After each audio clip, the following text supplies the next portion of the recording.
All right ji, so the last lecture of our syllabus in this term.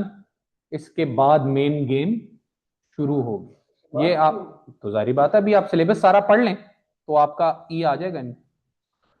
फिर ई को ए में बनाने के लिए आपको ये अगले 2 महीने में आप क्या करेंगे, 1.5 महीने में, चलो 1 महीने में आप क्या करेंगे इस पे डिपेंड करेगा।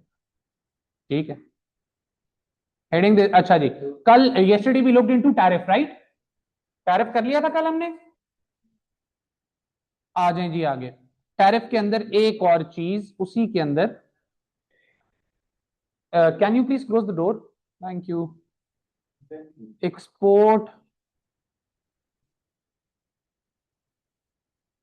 टैरिफ्स, एक्सपोर्ट टैरिफ्स जी। What are export tariffs? What sense do export tariffs make? Why would you put tariffs on your exports? Sir domestic industry के लिए भी गुड्स हो। ताकि सर एसेंशियल आइटम्स जिनकी कंट्री के अंदर जरूरत है वो ना एक्सपोर्ट हो जाए। एक्सेलेंट, बिल्कुल। Sometimes governments levy tariffs on exports to discourage them and avoid shortages of essential goods such as staple food in the country. Such measures help reduce absolute poverty.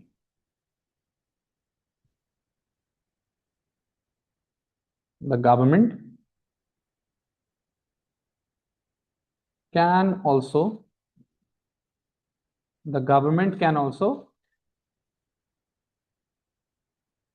earn revenue if the PED of exports is inelastic.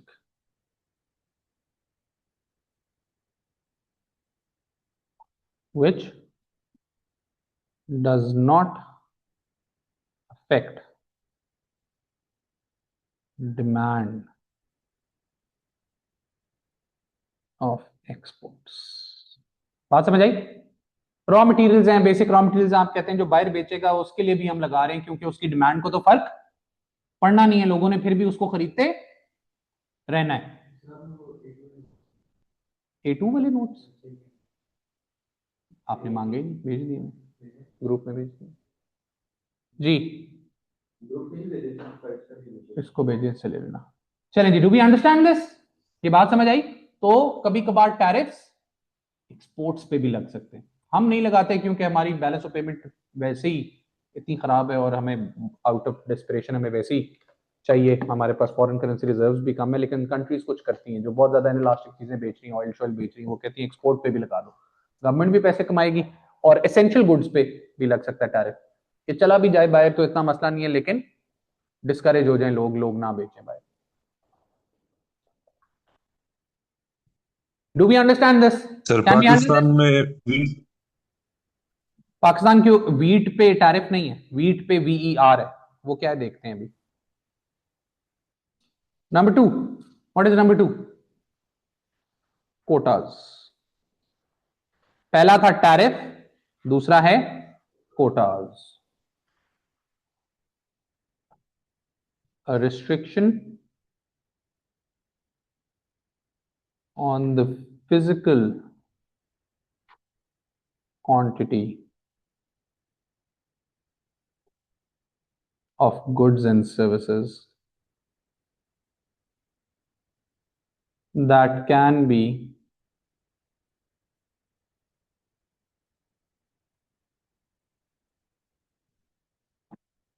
exported or imported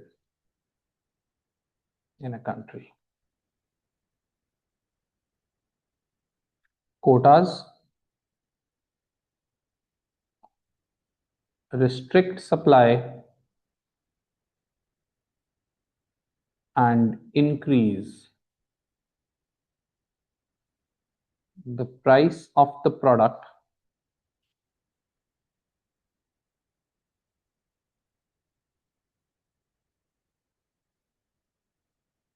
in the domestic market. Governments can earn revenue by selling licenses. LISENC होता है CENC?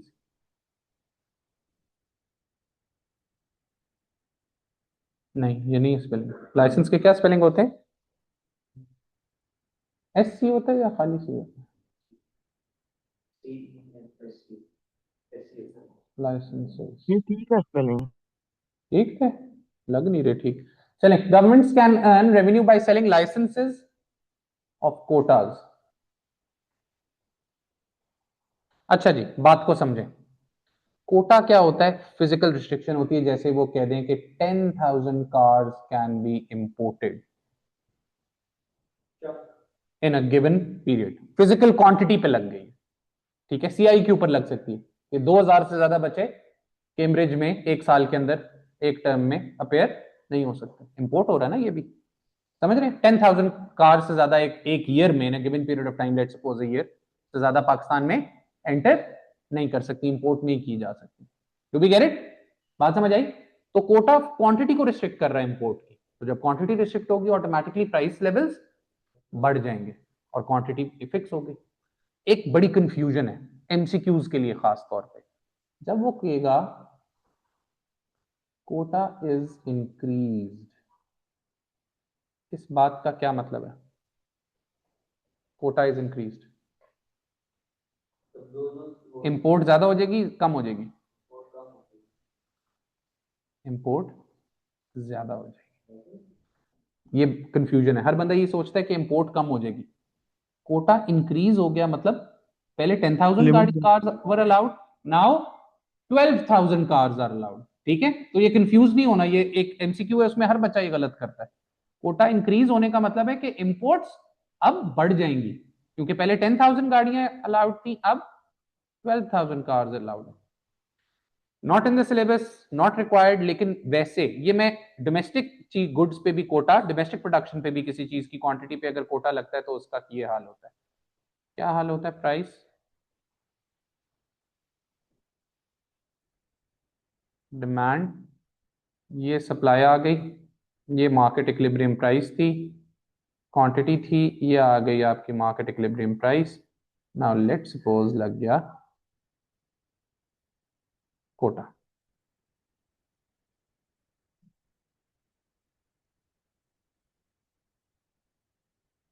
क्या हुआ? Quantity restrict हो गई, fix हो गया ना।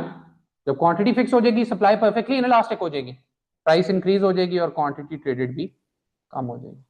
Do we understand this? हाँ, वो तो पीडी पे डिपेंड करेगा, क्वांटिटी कितनी कम होगी, प्राइस कितनी। ठीक है, लेकिन ये रिक्वायर्ड नहीं है, बेशक आप ना भी बनाए तो काम करेगा। Do we get this? Number 3 क्या है जी? नंबर 3 एम्बार्गोज। एम्बार्गो क्या है? A complete ban on imports of goods and services or from an entire country। ये प्रोडक्ट स्पेसिफिक भी हो सकता है या कंट्री स्पेसिफिक भी हो सकता है। आजकल लड़ाई की वजह से इंडिया और पाकिस्तान का आपस में क्या लगा हुआ है? उन्होंने हमारी चीजों पे एम्बार्गो लगाया हुआ है, हमने उनकी चीजों पे एम्बार्गो लगाया हुआ है। हाँ, वेजिटेबल्स आते थे, फ्रूट्स आते थे, बड़ा कुछ आता था। मेनली वेजिटेबल्स, ये प्याज आता था और इस तरह की चीजें, फ्रूट फ्रूट और इस तरह। समझ आई बात की? तो अब एम्बार्गो लग गया। आई बात समझ में? तो एम्बार्गो कंप्लीट बैन है, प्रोडक्ट स्पेसिफिक भी है कि ड्रग्स पे वो सारी चीजें बैन करने के लिए वो है। सिगरेट्स पे एम्बार्गो है। पाकिस्तान में जितने भी इंपोर्टेड सिगरेट मिलते हैं ये सारे स्मगल होके आ रहे हैं अफगानिस्तान से, ठीक है। सेंट्रल एशिया आते हैं या ईरान के थ्रू आते हैं और फिर अफगानिस्तान से इधर आते हैं, वरना इंपोर्टेड सिगरेट बैन है, एम्बार्गो है उसके ऊपर, और भी बहुत सारी चीजें। Do we get it? Sir एक सेकंड स्क्रॉल करेंगे, हाँ, सर ग्राफ दिखाएंगे एक सेकंड। ये ले।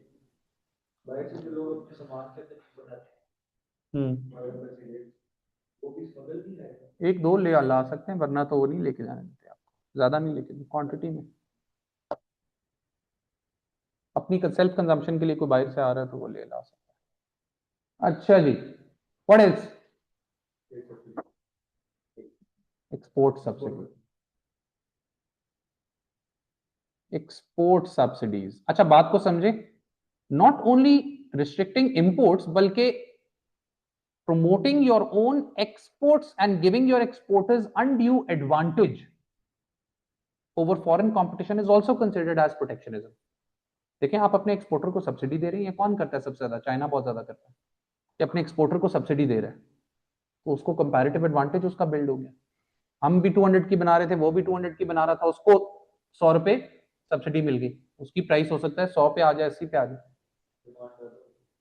हमारा सीन ऑफ हो जाएगा। ये भी एक किस्म का प्रोटेक्शनिज्म है, ना सिर्फ अपनी इंपोर्ट्स को रिस्ट्रिक्ट करना बल्कि अपनी चीजों को प्रमोट करना।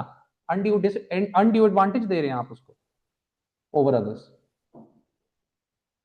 When the government gives subsidies to exporters, giving them undue advantage over foreign competition.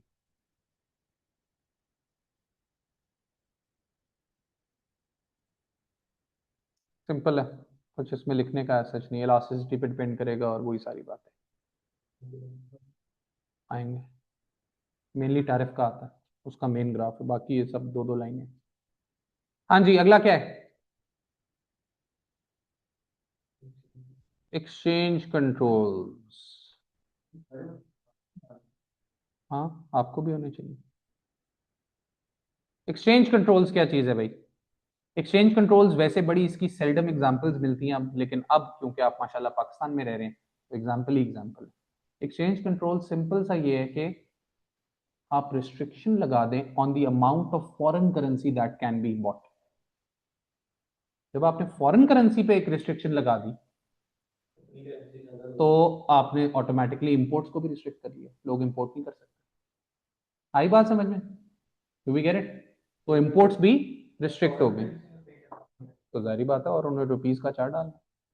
Dollar ले, आप डॉलर ले सकते हैं लीगली, इलीगल तो मिल रहा है, हर मनी चेंजर से मिल रहा है, ठीक है, लेकिन उसका एक हाई रेट है, ठीक है, उसका वो रेट नहीं है जो मार्केट में चल रहा है। सरकारी रेट तो 278 279 है, उस पर कोई किसी को नहीं मिल रहा है, और वो दे ही नहीं रहे पैसे। आपको कब मिलेगा? लिया किसी ने रिसेंटली? कोई बाहर गया रिसेंटली? ठीक है, वैलिड पासपोर्ट, उसके ऊपर वैलिड वीजा और उसके ऊपर टिकट दिखाना है, फिर आपको मिलेगा। किसी का बच्चा बाहर पढ़ रहा है, उसको वो दिखाना पड़ेगा बैंक को कि ये है, इस कॉलेज की फीस देनी है, यहां से ये करना है। उसमें भी बड़े नखरे। लीगल पैसा आपका बाहर नहीं आप लेके जा सकते, ठीक है, उसके लिए बहुत ज्यादा पेपर वर्क और बहुत ज्यादा उन्होंने कॉम्प्लिकेट किया। These are called exchange controls. This is when the amount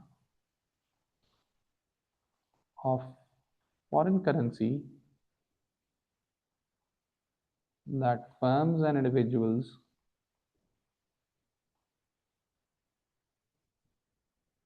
can buy is restricted by the government.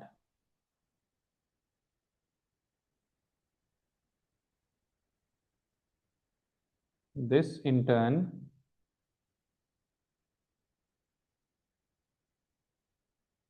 restricts imports.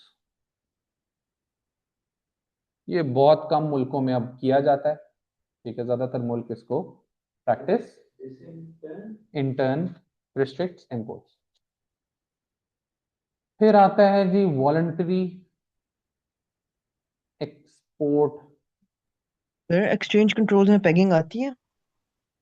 हाँ, exchange control is one of the tools जिसमें आप exchange rate, fix exchange rate और pegged exchange rate को manipulate करते हो। एक foreign currency reserve होता है, ये A2 में पढ़ेंगे, पहले ये AS में था 2023 से पहले। तो आप किसी भी करेंसी को पेग करने के लिए, फिक्स करने के लिए एक्सचेंज कंट्रोल्स का भी इस्तेमाल करते हो। इंटरेस्ट रेट यूज करते हो, एक्सचेंज कंट्रोल्स यूज करते हो और फॉरेन करेंसी रिजर्व यूज करते हो, ओपन मार्केट ऑपरेशन। लेकिन ये आप A2 में पढ़ोगे। वॉलंटरी एक्सपोर्ट रिस्ट्रेंट्स, VER, ये क्या है? ये वैसे तो आप खुद भी ये करना चाहते हैं, जैसे हमने VER लगाया हुआ है किसके ऊपर? वीट के ऊपर। पाकिस्तान एक जमाने में नेट एक्सपोर्टर था वीट का, ग्रीन रेवोल्यूशन के बाद। एक वीट वीट ठीक है। तो उसके बाद क्या हुआ? अब हम एटलीस्ट इंपोर्ट करने की जरूरत नहीं पड़ती हमें। लेकिन अगर इसी तरह पॉपुलेशन ग्रोथ होती रही और आपका प्राइमरी सेक्टर श्रिंक करता रहा, तो गॉड नोज आपको 15-20 साल, 50 साल बाद इंपोर्ट करना पड़े। Yes, do we understand this? इसकी बड़ी जबरदस्त एग्जांपल है जापान। जब पहली दफा वो आया, अरब वॉर हुई और इन्होंने ऑयल रोका, ये किंग फैसल और ये सारा जो ये ऑयल एक्सपोर्टिंग कंपनीज की अरब वॉर हुई थी इसराइल के साथ। तो पहली दफा 80s के एंड पे या 80s के शुरू में, आई एम नॉट श्योर, तो वो ऑयल पहली दफा रोका। अमेरिका में, यूएस में हर दूसरी गाड़ी V12 थी। V8 तो मजाक था उस वक्त, ठीक है। ये पॉन्टियाक बड़ी बड़ी और ये शेवरले क्राइसलर्स, ये बड़ी गाड़ियां थी, बड़े बड़े इंजन थे। तो मशहूर हो गई एकदम फ्यूल एफिशिएंट गाड़ियां, निसान, टोयोटा, होंडा, ये उस वक्त मशहूर हुई। आई बात समझ? जापानीज गाड़ियां। अब अमेरिका वर्ल्ड ट्रेड ऑर्गेनाइजेशन में उस वक्त गैट होता था, general agreement on trade and tariffs. उसमें शोर मचाता था कि टैरिफ्स कम करने चाहिए, कम करने चाहिए, टैरिफ कम करो, फ्री ट्रेड की तरफ आओ सारे मुल्कों को। उसने कहा अगर हमने इसके ऊपर इंपोर्ट रिस्ट्रिक्शंस लगाई तो ये तो हमारी बदनामी हो जाएगी। उन्होंने बैक चैनल फोर्स किया जब जापानीज गवर्नमेंट को कि तुम लोग अपने ऊपर खुद VER लगा दो, इतनी गाड़ियां हमारे यहाँ ना भेजो। तो इस तरह भी किया जाता है कभी कभार, फोर्स करके क्या करते हैं, आपको आपके ऊपर VER लगा रहे हैं ताकि आप खुद कंट्रोल कर लें अपनी एक्सपोर्ट्स को। आई बात समझ में? चलें जी, voluntary export restraints, this is when countries restrict, बिल्कुल खत्म भी कर सकते हैं, कम भी कर सकते हैं, their exports to other countries. This is again done to avoid shortages of essential goods,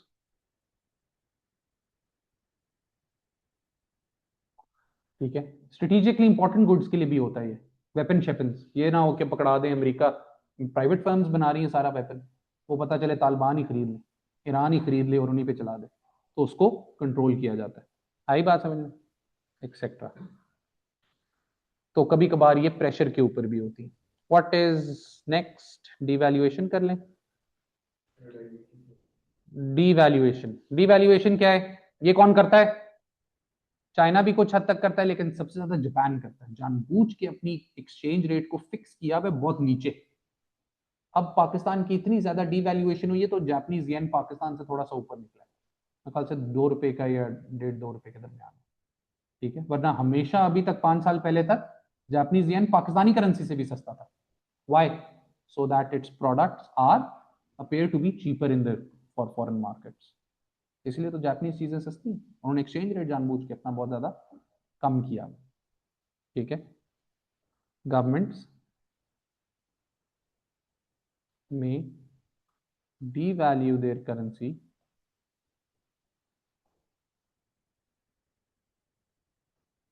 so that exports remain competitive. D value करते हैं, डिप्रिसिएशन होती है तो क्या होता है, एक्सपोर्ट प्राइसेस गिर जाती है, तो जानबूझ के वो करते हैं नीचे। नहीं नहीं, ये जानबूझ के करते हैं ताकि चीजें सस्ती रहें। What else do we have, और क्या रह गया, स्टैंडर्डाइजेशन। ये एक जमाने में अर्ली 2000 में हमारी फिश बहुत ज्यादा एक्सपोर्ट होती थी, किधर, यूरोपियन यूनियन। उन्होंने जानबूझ के कह लें, कुछ कंट्रीज डिलिबरेटली कहते हैं, कुछ कंट्रीज ऑनेस्टली खुद ये करना चाहते हैं, स्टैंडर्ड इतना ज्यादा इंक्रीज कर दिया। उन्होंने दो तीन हमारे ऊपर एलिगेशन लगाए। एक तो उन्होंने कहा ब्लास्ट फ्रीज नहीं होता। अब जो नए ट्रॉलर जिनको कहते हैं ना, जो फिश पकड़ते हैं, उनके अंदर ब्लास्ट फ्रीजर्स होते हैं, वो उसी वक्त उसको पत्थर बना देते हैं और वो खराब नहीं होती। इधर हमारे बेचारे शिप वाले वो 1.5 किलो बर्फ ले जाते हैं, वो रख देते हैं मछली, फिर ऊपर धूप पड़ती रहती है, मछली खराब हो जाती है। तो दूसरा एक बड़ा इंटरेस्टिंग हमने पढ़ा था जब मैं नास्ट में था, कि what do you call it, उन्होंने ये भी हमारे ऊपर लगाया कि आप जब नेट्स जो है ना आपके, वो पुराने नेट्स हैं, और आप जब उनको फिश पकड़ते हो तो आप सी टर्टल्स भी पकड़ लेते हो और उनको मार देते हो। ठीक है, तो उन्होंने कहा हमने आपसे नहीं लेना। तो जानबूझ के स्टैंडर्ड इतना हाई कर देना, ठीक है। जिस तरह यूरोपियन कंट्रीज कुछ हैं जिनमें वो ब्लू फ्यूल होता है, एक अलहदा से आता है डीजल गाड़ियों का, तो आम डीजल गाड़ी नहीं आप वहां एक्सपोर्ट कर इंपोर्ट कर सकते हो उस मुल्क में। ठीक है, जिस तरह हमारे यहाँ चल रही है डीजल 70 सीरीज 80 सीरीज पुराने जीपे चल रही हैं, धुआं ही धुआं फेंक रही हैं, वहां ऐसा कोई चक्कर नहीं है। वो एक अलहदा से उसकी टैंकी बनी होती है उसके फ्यूल टैंक के साथ, और उसमें वो ब्लू फ्यूल डलता है, I don't know blue something है, वो पोल्यूशन एमिशंस कम करता है और इस तरह का कोई चक्कर है। तो इस तरह के डिफरेंट स्टैंडर्ड्स रखते हैं। जिस तरह ये सुजुकी की गाड़ियां यूरोप में वो टेस्ट नहीं पास करती, सेफ्टी टेस्ट, तो ये स्टैंडर्ड है। तो जानबूझ के स्टैंडर्ड इतना ऊपर कर देना तो ऑटोमेटिकली आप इंपोर्ट्स रोक रहे हैं। To raise standards of goods and services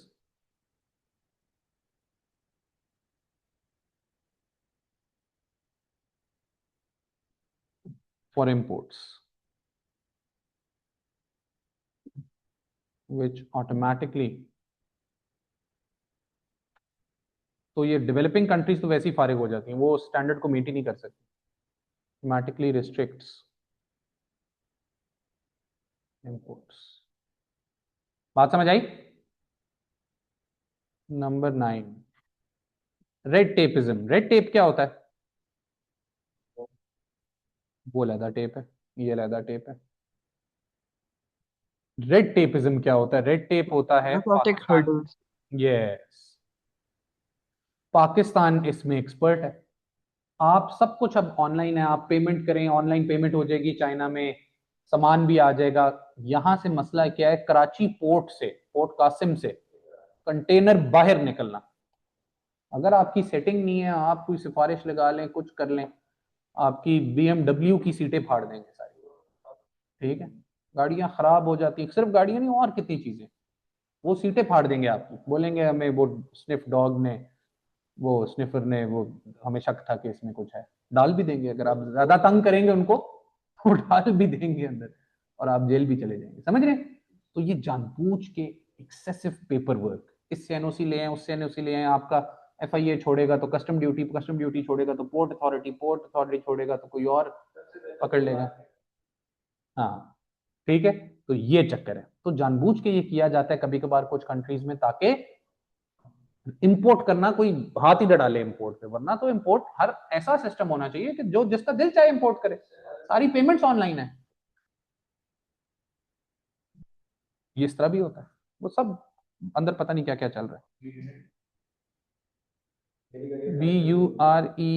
bureaucratic, bureaucratic hurdles और excessive paper work.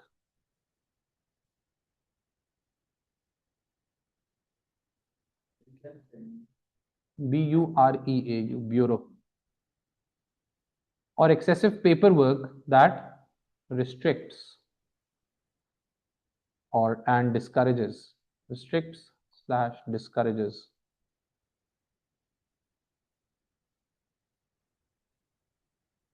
imports of goods and services.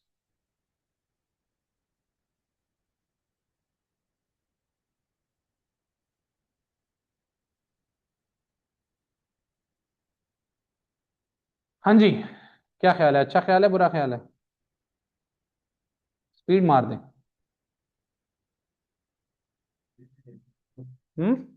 खत्म हो गए अब, बस arguments against, arguments in favour. इस तरह तो फिर हो गया सिलेबस खत्म। Arguments in favour of protectionism.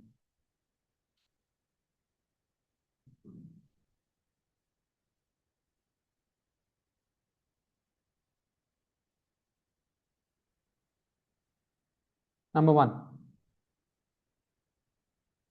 To protect sunrise slash infant industries. जी, व्हाट आर सनराइज या इन्फेंट इंडस्ट्रीज?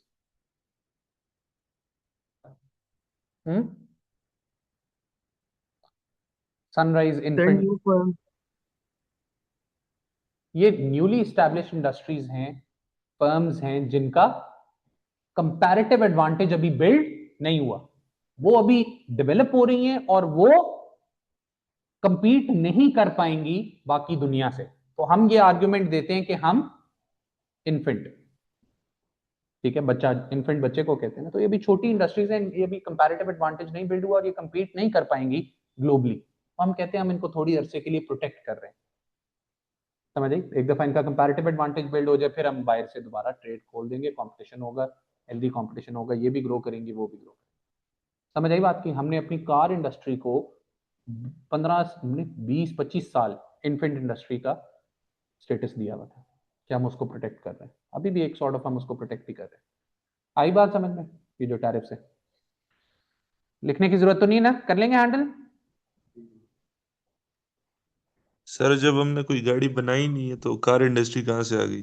कार इंडस्ट्री बस ये जो हमारी है, क्या नाम है, ये टोयोटा श्योटा जो इंडस मोटर्स वगैरह और ये आदम मोटर्स और ये निशात मोटर्स, इन्हीं को प्रोटेक्ट कर रहे हैं। बना तो हम कुछ नहीं रहे, असेंबल कर रहे हैं, लेकिन बस बना तो रहे हैं। उनको भी हम टारगेट देते हैं कि आपने इतने % लोकलाइजेशन करनी है, ठीक है। टोयोटा जैसे सबसे ज्यादा लोकलाइज है, टोयोटा और सुजुकी, तो ये बम्पर शंपर सारे यहाँ बनते हैं, लोकल छोटी छोटी कंपनी है, इस तरह की चीजें यहाँ बन रही हैं पाकिस्तान में।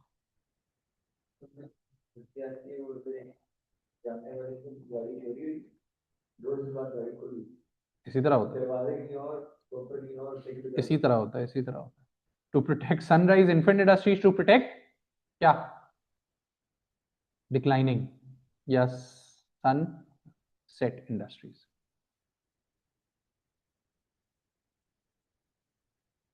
ये कौन सी इंडस्ट्रीज हैं जो स्ट्रगल कर रही हैं, जो बहुत डाई या डाइंग आउट, एंड आप उनको प्रोटेक्ट कर रहे हैं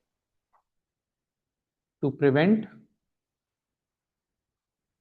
डंपिंग। ये बहुत इंपॉर्टेंट है भाई। दिस इज व्हेन, आपने प्रेडिटरी प्राइसिंग सुना हुआ है बिजनेस स्टडीज में, कि जानबूझ के प्राइस कम कर देना थोड़े अरसे के लिए, even sometimes below your cost of production, so that आप कंपटीशन आपका फारिग हो जाए, फिर उसके बाद साल बाद आप वापस ऊपर कर देंगे। समझ आई बात की? ये वही चीज है एट द इंटरनेशनल लेवल। ये कौन करता है? हमारी खिलौनों की इंडस्ट्रीज के साथ किसने किया? चाइना ने।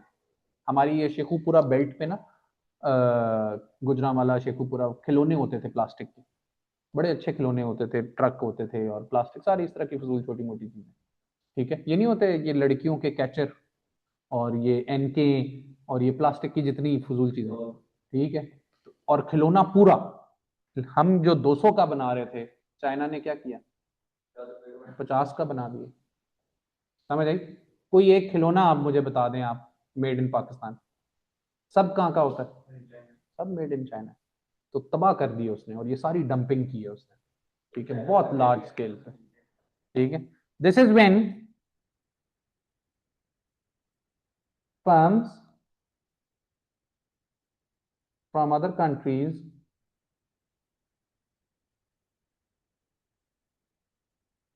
export large quantities of products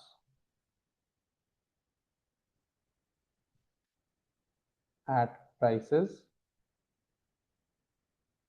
lower than the market or even sometimes lower than or even sometimes lower than their cost of production. This is done to capture and compete out. जी dumping समझा रहे हैं. Compete out local industries.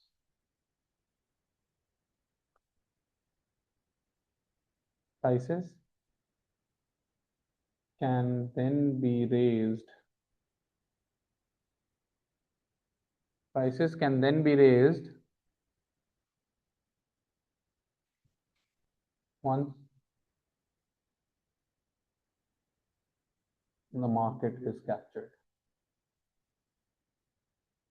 तो dumping को prevent करने के लिए काफी ज्यादा कंट्रीज कहते हैं कि हम ये कर रहे हैं.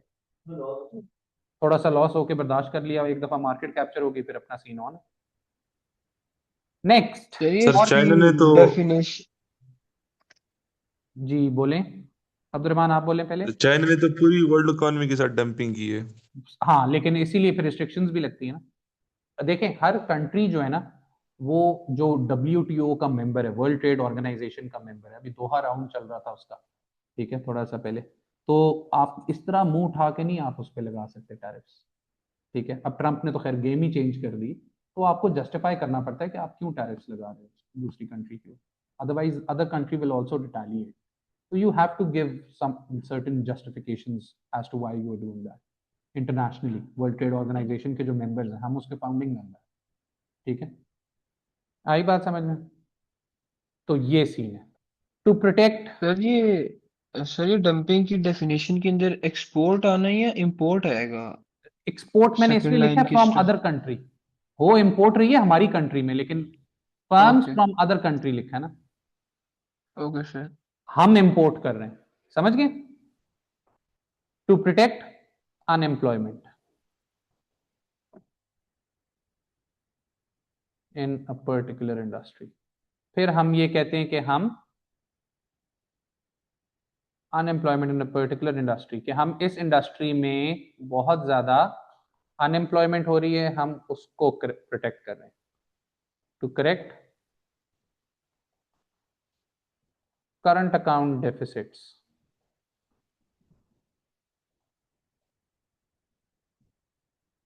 इन balance of payment, of balance of payment.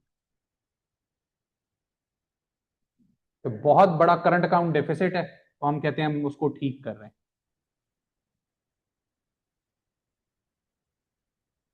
To improve terms of trade. Terms of trade कैसे इंप्रूव होती हैं भाई? If a country is a major buyer of a product in another country,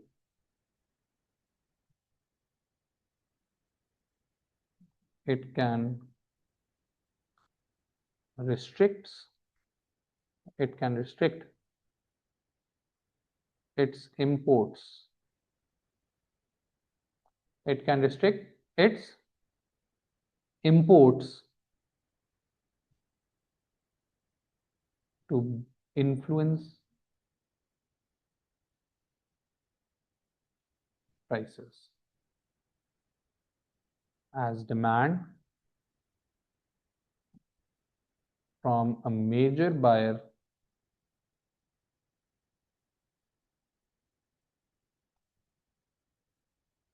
fall,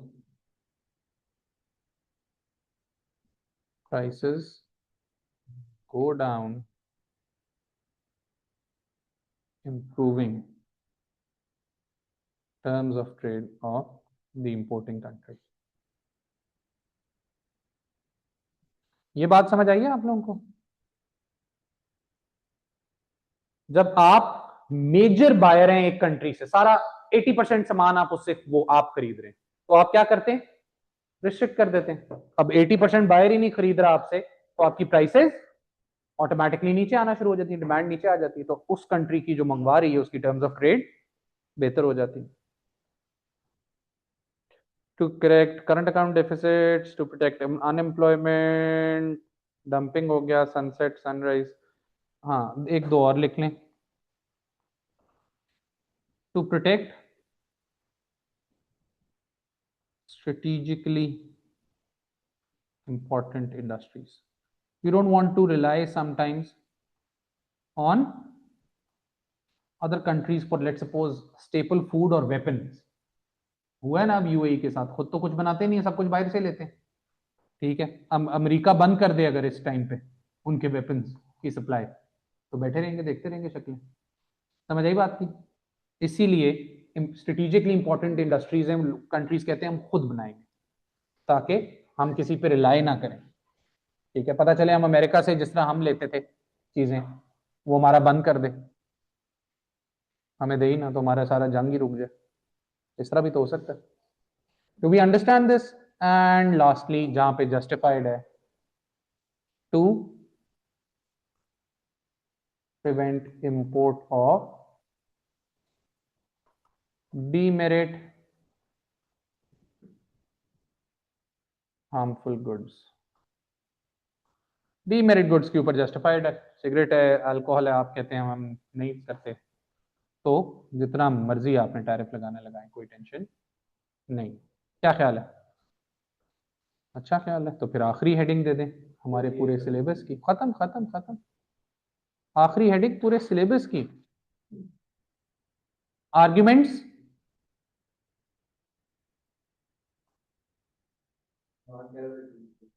treat दे दें, आप भी ले लें, आ जाए चलें साथ।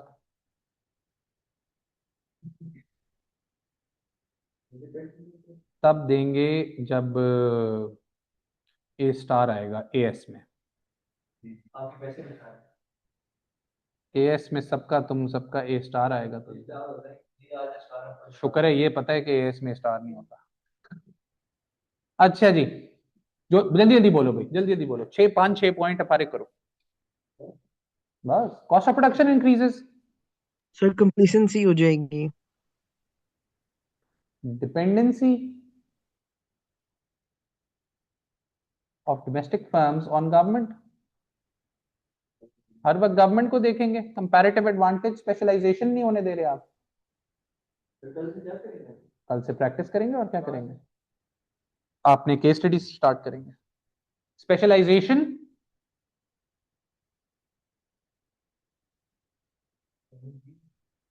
यस, स्पेशलाइजेशन एंड कर ले, कंपैरेटिव एडवांटेज नहीं,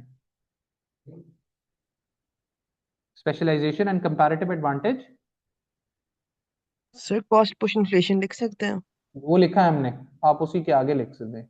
कॉस्ट ऑफ प्रोडक्शन बढ़ेगी तो क्या होगा, कॉस्ट पुश ही होगी ना। थोड़ा कंप्लीसेंसी लिख सकते हैं कि फर्म्स कंप्लीसेंट हो जाएंगे। वो डिपेंडेंसी लिख दी है ना।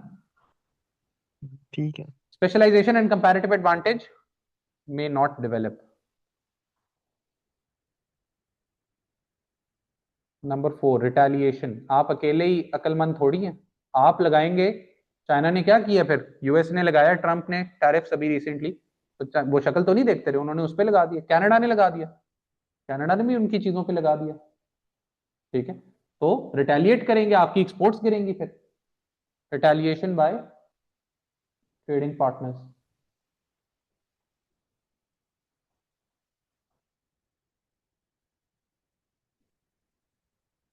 Leading to fall in exports.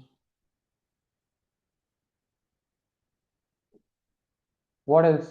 Choice, variety, and living standards fall.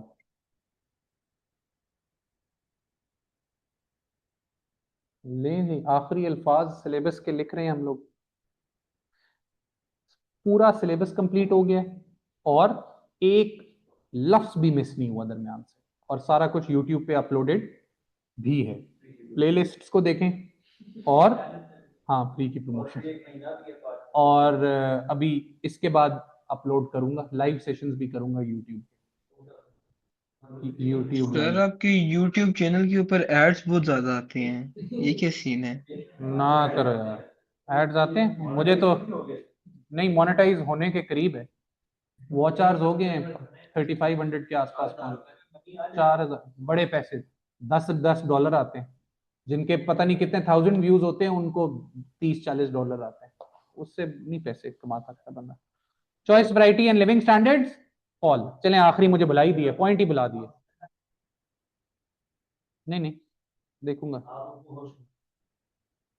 ठीक है भैया। व्हाट्सएप पे नहीं चेक होगा भैया, आके कराना पड़ेगा या क्लास के बाद? व्हाट्सएप पे नहीं चेक कर सकता, अगर किस्मत हुई आप भेज दें, मैं उस वक्त फ्री टाइम हुआ तो कर लूंगा, वरना मैं सारा वक्त क्लासेस ले रहा हूँ, तो वो सीन जोन हो जाएगा। हाँ जी, choice, variety and living standards fall. What is, एक आखिरी था यार, बुलाई दिए। क्या मसला है बताएं। और प्रोटेक्शनिस्ट पॉलिसीज क्या? रिटेलिएशन हो गया, चॉइस वैरायटी होगी, स्पेशलाइजेशन और कंपैरेटिव एडवांटेज, रिलेशनशिप यही आ गया ना। रिटेलिएशन आ गया, कॉस्ट ऑफ प्रोडक्शन बढ़ जाएगी। नहीं चाहिए थे, अभी मैं लिखने लगा था, तुम लोगों ने गप्पों में लगा दिया। Trading partners leading to a fall in exports, अभी बहुत अच्छा था यार। Retaliation, what else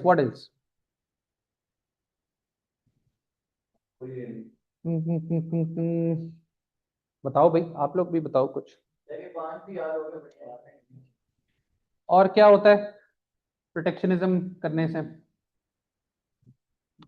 exchange rate का इतना नहीं है, चॉइस, वैरायटी, लिविंग स्टैंडर्ड गिर जाते हैं, रिटेलिएशन हो जाती है, डिपेंडेंसी बढ़ जाती है, कॉस्ट ऑफ प्रोडक्शन बढ़ जाती है। बड़ा अच्छा पॉइंट था यार, ये मैं गाड़ी में बैठूंगा ना, मुझे याद आया, फिर अफसोस होगा। चलें जी, यहाँ लगती है आज हमारी ब्रेक। इसके साथ साथ हमारा एएस सर का पूरा सिलेबस हो गया दी एंड। सर